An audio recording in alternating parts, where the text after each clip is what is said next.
Escuchamos para guardar en la cabeza y en el corazón la información en la voz de sus protagonistas. Momento de entrevista en la Che Comunitaria. La información en la voz de sus protagonistas. Fernando, te saludamos desde aquí, desde la FM Che, y queríamos conversar con ustedes desde el Observatorio Petrolero Sur. Emitieron una nota en su portal que nos llamó muchísimo la atención, nos gustó muchísimo el título también. Hemos sido engañados y estuvimos ayer en comunicación con gente de la Confederación Mapuche en Neuquén. Hemos estado conversando también acerca de este primero denominado impuesto a las grandes fortunas, ahora aporte solidario de las grandes fortunas, y lo cierto es que dentro de los porcentajes de esta propuesta o de este proyecto que todavía no se aprueba, la mayor cantidad de ese porcentaje va a ir a fomentar, dicen, la producción de gas y petróleo. ¿Cuál es la lectura que hacen ustedes de esto? Semana se tiene media sanción, un proyecto que entendemos legítimo de quienes más tienen el país que hagan un aporte a esta situación tan complicada, pero como medio metiéndolo por la ventana aparece un gasto, el mayor porcentaje individual, digamos, de las distintas designaciones que tiene el monto que se va a recaudar, el 25% se va a destinar para la explotación y exploración de gas. Esto ya es complicado por sí, pero más complicado es porque la exploración de gas en el último tiempo en Argentina se ha focalizado en fracking. Entonces estamos hablando de un aporte extraordinario y las grandes fortunas para hacer fracking, y desde ahí nos parece que hay mucho para debatir, por lo menos ponerlo sobre la mesa y intentar cuestionarlo. Fernando, ¿querés contarle a la audiencia? El Observatorio Petrolero Sur tiene un gran trabajo de investigación, de acercar información también en temas que para el común de nosotros, digamos, quienes no estamos metidos en esos temas, o incluso, por más que nos interese mucho, no llegamos a tener acceso a gran cantidad de información.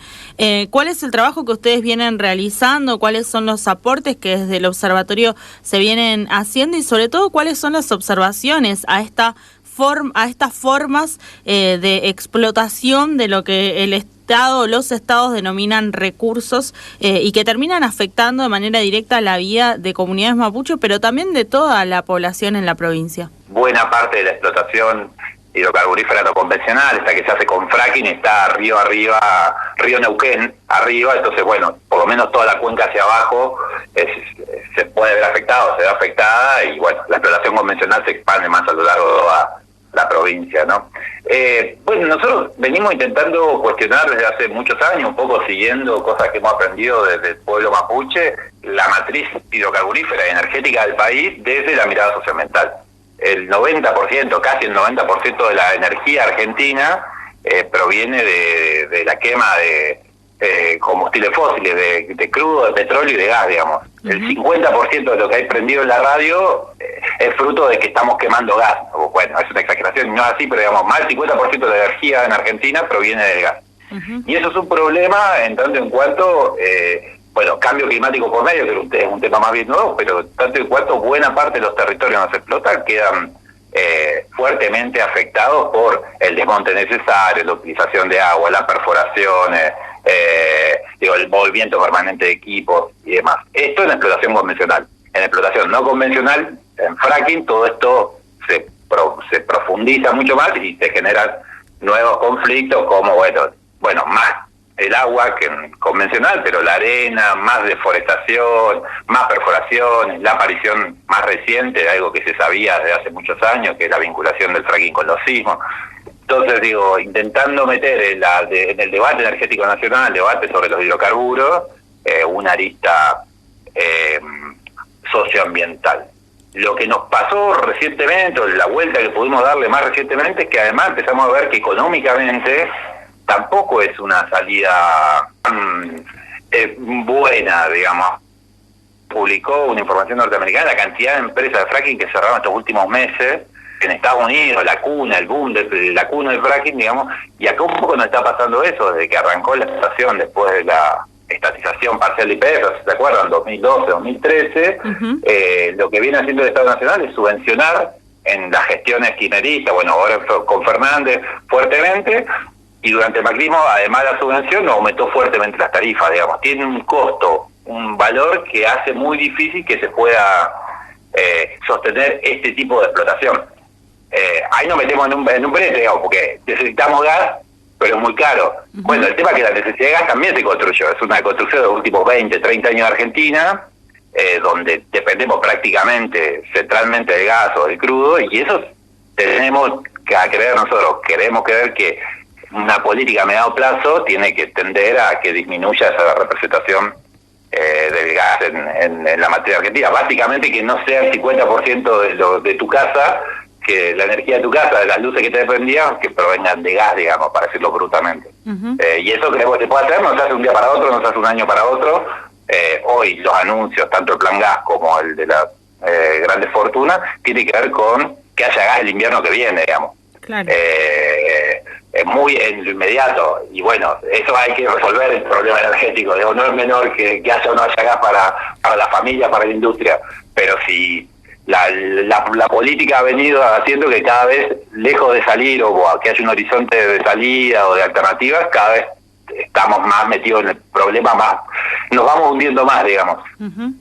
Sí, y también digo, hay como se han creado, aparte de la necesidad del gas que se ha ido creando en los últimos años, algo que también hablamos con un compañero de ustedes del Observatorio Petrolero Sur hace creo que un mes atrás, también en una entrevista, es sobre, bueno, todo lo que se ha vendido vaca muerta, digo, en términos simbólicos, en términos de anuncios, en términos noticiosos, ¿no? Como la salvación, y que finalmente no tiene el rendimiento que todo el mundo asegura que tiene o que los estados aseguran que tienen, y eso que decías, digo, trabaja en función de subvenciones, incluso, digo, y no genera tampoco ganancias. Entonces, ahí hay un montón de información que la mayoría de la ciudadanía desconoce también. Sí, totalmente. En esto de los números, y por ahí es medio engorroso, pero bueno, un poco lo ponemos en la nota que publicamos en estos días y no nos hacemos cargo de esa posición, digamos, oficial, de decir, bueno, pero es mejor invertir acá, porque si no invertimos acá hay que importar, y entonces eso saca dólares en un país que no tiene dólares, porque cuando no hay gas en el país lo que se hace es importa el gas, ¿no? Uh-huh. Y nosotros lo que venimos viendo en esta lectura nueva más económica es que no es la única manera que salgan los dólares del país.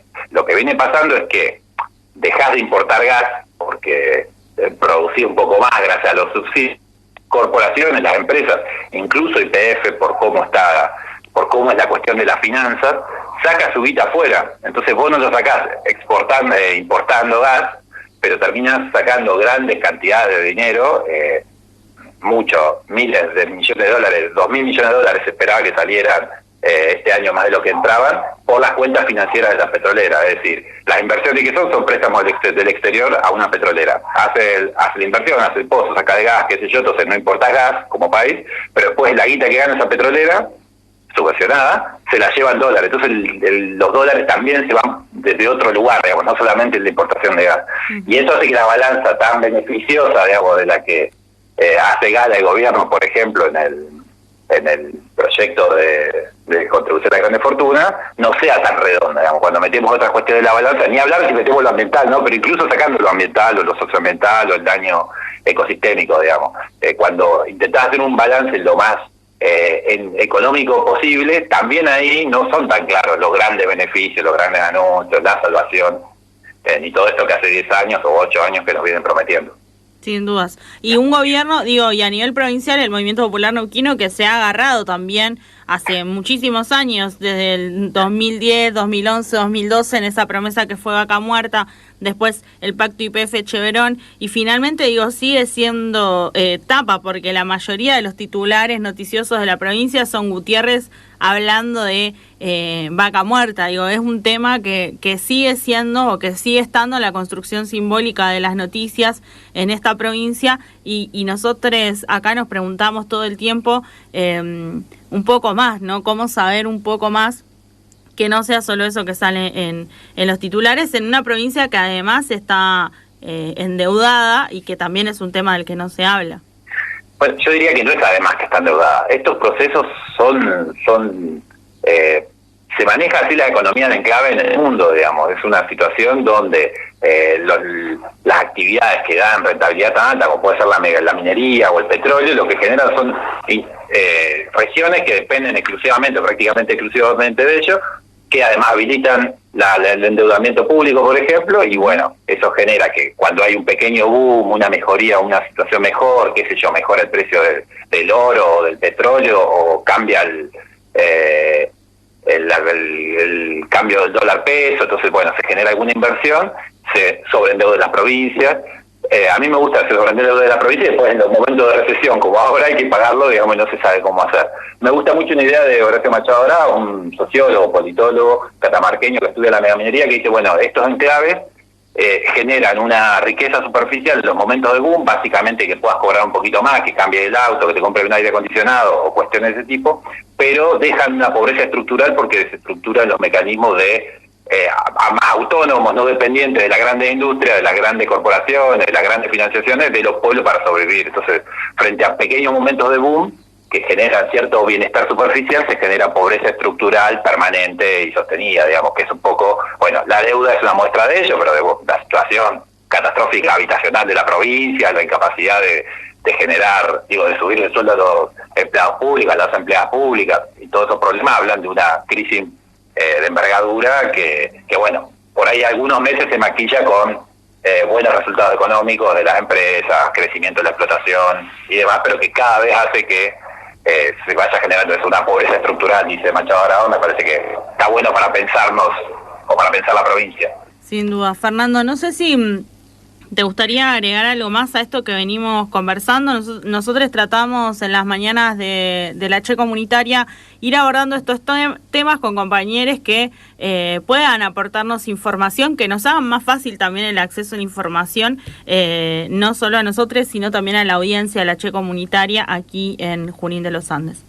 No, solo cerrar con una idea que la dije tangencialmente, que tiene que ver con, bueno, es una situación que necesita medidas extraordinarias, claramente, como puede ser estas contribuciones, necesita que pensemos políticas extraordinarias también y apostar al fracking, apostar a la energía fósil.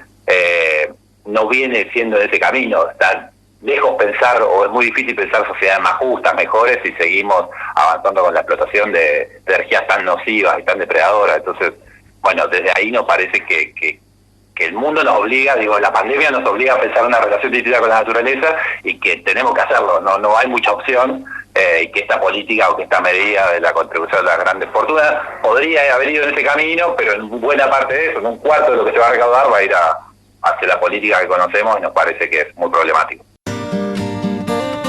Podés comunicarte con nosotros al 299 45 67 347. Nos encontrás en Instagram y en Facebook como FM Che Comunitaria. Y en nuestro canal de YouTube podés volver a escuchar las entrevistas de la semana.